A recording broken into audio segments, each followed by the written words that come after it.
Next है बेटा हमारा जो बहुत इम्पॉर्टेंट है वो है energy stored in a capacitance. जैसे इसके नाम से ही पता चल रहा है हमें कि हम कैपेसिटर में एनर्जी को कैसे स्टोर करेंगे। ठीक है, तो ये निकालेंगे हम। इसमें क्या है, हम पहले ये मान लेते हैं कि हमने कोई भी कैपेसिटर ले लिया जो जिसमें कोई चार्ज नहीं है। अब उसमें एक का क्यू रखा, दूसरे का क्या रख देंगे, माइनस क्यू।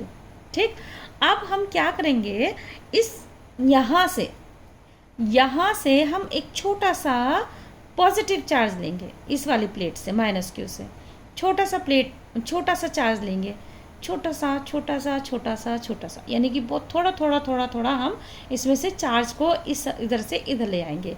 तो हमारी जो प्लेट बन जाएगी वो कैसी बन जाएगी, क्यू यहाँ पे पॉजिटिव आ जाएगा, यहाँ पे हमारा माइनस आ जाएगा। ठीक है, अब हमारे जो इलेक्ट्रिक फील्ड, तो बेटे यहाँ पे पहले ये देखो कि यहाँ पर जब हम चार्ज ले जाएंगे ना, तो यहाँ पर चार्ज कितना हो गया, क्यू डैश हो गया। ठीक है, और यहाँ पर चार्ज हो गया हमारा माइनस क्यू डैश हो गया।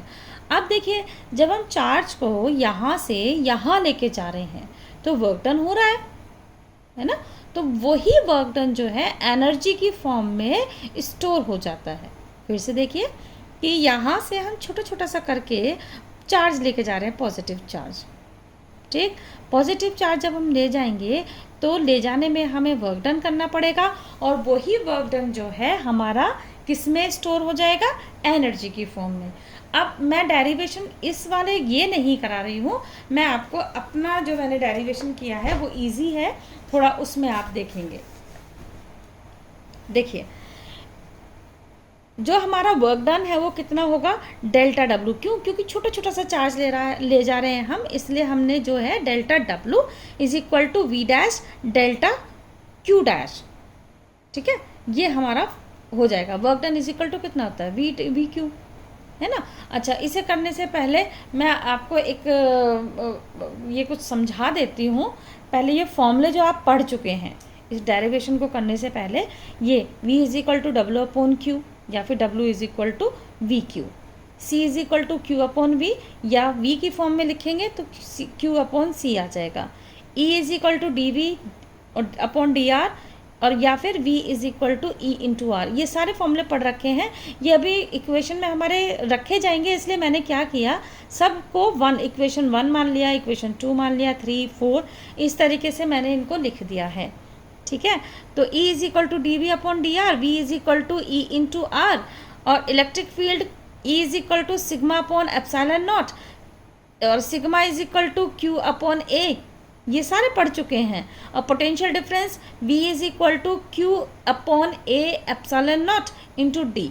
ठीक है, ये फॉर्मूले आप याद रखेंगे, याद क्या रखेंगे, ये आपको आते हैं, ये आपने कर रखे हैं। ठीक है, अब देखिए, अब यहाँ पे ये वाले जो फॉर्मूले लिखे हुए हैं ये सारे यहाँ पे यूज़ होंगे, इसलिए मैंने इनको एक कॉलम में लिख दिया। तो देखिए, इक्वेशन नंबर 7 से मैंने लिख दिया, पहले यहाँ पे इक्वेशन नंबर 7 से क्या हो जाएगा, हम इस v डैश की जगह क्या रख देंगे, q dash upon A epsilon naught into D, और ये डेल्टा q डैश रहेगा। ठीक, अब यही वर्क डन जो है हमारा एनर्जी की फॉर्म में क्या हो जाएगा, स्टोर हो जाएगा। एनर्जी की फॉर्म में ये स्टोर हो जाएगा, तो ये कितना आ जाएगा, देखो इसको हम इंटीग्रल कर रहे हैं, तो टोटल वर्क डन निकालना है। तो टोटल वर्क डन कब निकलेगा, जब हम इसको इंटीग्रल करेंगे। डी, ये डी ए एप्सिलॉन नॉट तो हमारा कांस्टेंट है, तो इसको हम इंटीग्रल साइन के बाहर ले आएंगे, और हमारा जो चार्ज हो रहा है वो कहाँ से, 0 से q तक लेके आए हैं हम। ठीक है, 0 से q तक, और q dash q D Q dash, इसका हम इंटीग्रल करेंगे। ठीक, तो ये कांस्टेंट रहेगा, इसका जब हम इंटीग्रल करेंगे तो क्या आ जाएगा, q dash square upon 2। Integral ये आपको आता होगा और आना चाहिए बेटा, क्योंकि छोटे छोटे इंटीग्रल तो आपको फिजिक्स में देखो करने पड़ेंगे। तो ये हो जाएगा 0 से q, इसकी लिमिट हो गई। अब ये हमारा d upon A epsilon not constant है, और इससे इसकी लिमिट रखेंगे तो upper limit minus lower limit होता है, upper limit minus lower limit होता है। तो ये क्या हो जाएगा, q स्क्वायर अपॉन 2 माइनस 0, तो ये आ जाएगा D A upon A epsilon naught Q square upon 2। ठीक है, इसको मैंने ए इक्वेशन मान लिया क्योंकि ये इक्वेशन आगे चल के हमारी यूज होगी, तो ये इक्वेशन मान लो ए। ठीक, अब देखिए ये C is equal to epsilon A upon D, पढ़ चुके हैं हम ये वाली इक्वेशन भी। तो ये यहाँ पे मैंने लिखी नहीं थी तो मैंने ये अलग से लिख दी हैं।